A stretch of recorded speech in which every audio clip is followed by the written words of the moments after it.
আজ আমরা শিখব আরবি সংখ্যা। চল একে একে দেখি। এটি 0, আরবিতে বলে সিফার। আবার বলো সিফার।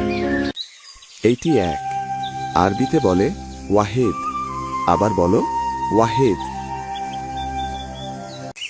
এটি 2, আরবিতে বলে ইথনান। আবার বলো ইথনান। এটি হলো 3, আরবিতে বলে থালাসা। আবার বলো থালাসা।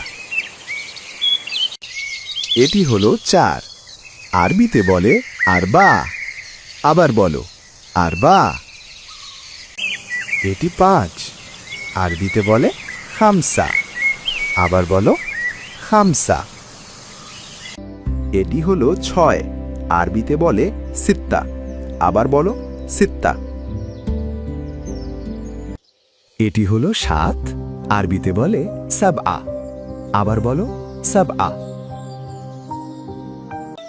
এটি হলো 8, আরবিতে বলে থামানিয়া। আবার বলো থামানিয়া।